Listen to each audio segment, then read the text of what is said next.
Bonjour et bienvenue à l'invité de Thierry Dim. Aujourd'hui, nous sommes au Cameroun et précisément à Yaoundé dans le cadre du Salon international des PME, le Salon Promote. Et l'une des grandes activités de ce salon, c'est vous, votre entreprise Yumi. Ce que les gens ne savent pas, c'est que derrière Yumi, derrière le succès de Yumi, c'est une entreprise zurichoise qui est là-bas. Pourquoi n'avoir pas installé votre entreprise à Zurich, mais plutôt en Afrique? Bon, l'Europe, c'est la stagnation. C'est le manque de change, le manque d'innovation. Tout est bien placé, on se sent à l'aise. Par contre, l'Afrique, si vous regardez, 1 milliard d'habitants, 50% de la population, c'est de l'âge de 20 ans et moins, bien sûr, et une vitesse d'urbanisation qu'on voit nulle part, avec aujourd'hui plus que 50% de la population habite dans les grandes villes, mais qui n'ont pas ni télécommunications, ni Internet, et surtout l'Internet. Alors là où il y a vraiment le potentiel, là où la vie peut être très très intéressante, c'est bien sûr dans les marchés qui sont sous-servis, comme les marchés de l'Afrique subsaharienne. Alors, hier également, il y a eu une conférence qui a été organisée par la Chambre de commerce suisse pour l'Afrique. Et dans le cadre de cette conférence, monsieur Andreas Schweitzer disait qu'aujourd'hui, il y a très peu d'entreprises suisses qui s'implantent au Cameroun. Pourquoi avoir pris ce risque de venir en Afrique, vous? Bon, no risk, no fun. Dans la vie, il faut prendre des risques, bien sûr. Et surtout si on est un entrepreneur. Et l'entrepreneuriat, c'est déjà un risque en soi-même. C'est-à-dire s'il est un peu plus grand, un peu moins grand, c'est déjà secondaire. Et pourquoi venir au Cameroun? C'est vraiment le hasard. Dans la vie, toutes les choses sont hasard. J'ai rencontré ici un monsieur en visitant le Cameroun pour des raisons plus privées que business. J'ai rencontré un monsieur qui avait comme projet les e-government, des choses qui sont très, très faciles à accéder en Europe. Et je lui demandais, oui, mais si vous faites le e-government, comment vous allez connecter tous vos services différents? Il n'avait pas la moindre réponse.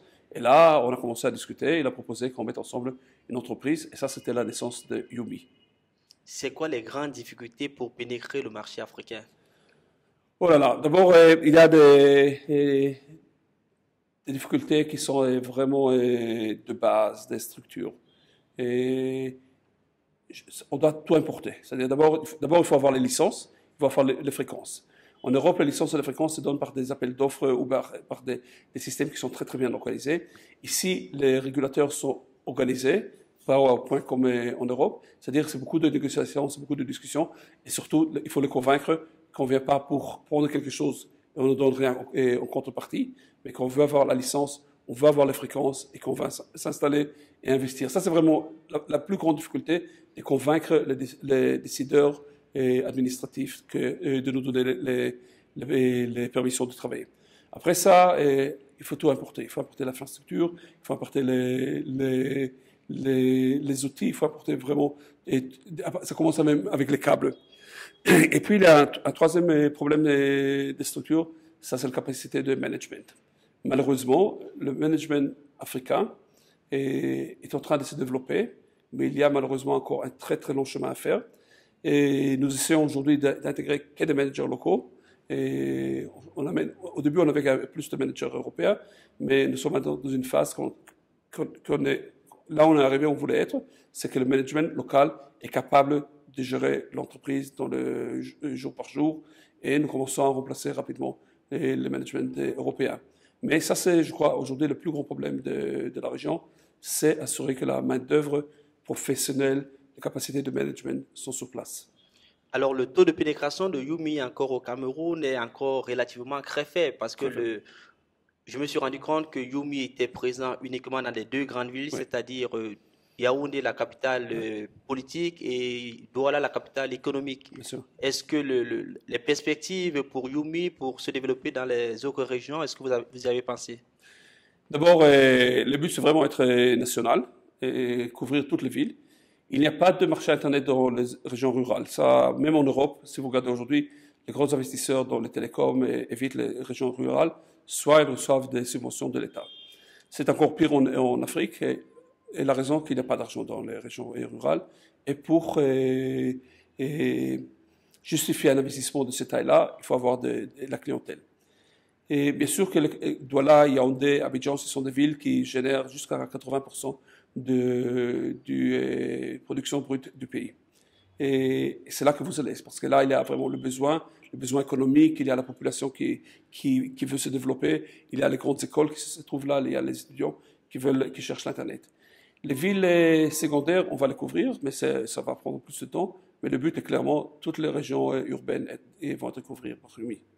Et si nous sortons du cadre, par exemple, du Cameroun, la volonté de Yumi, c'est de conquérir toute l'Afrique? Bon, on n'est pas mégalomane à ce point-là. Voilà. J'aime beaucoup l'Afrique. Il y a des places et des merveilles sur le continent. Et je dois admettre que je ne peux pas encore arriver à visiter tout ce que j'aimerais visiter. C'est que nous avons défini que d'abord on ira sur des pays qui ont un accès à la mer, et ça pour accéder aux câbles sous-marins internationaux.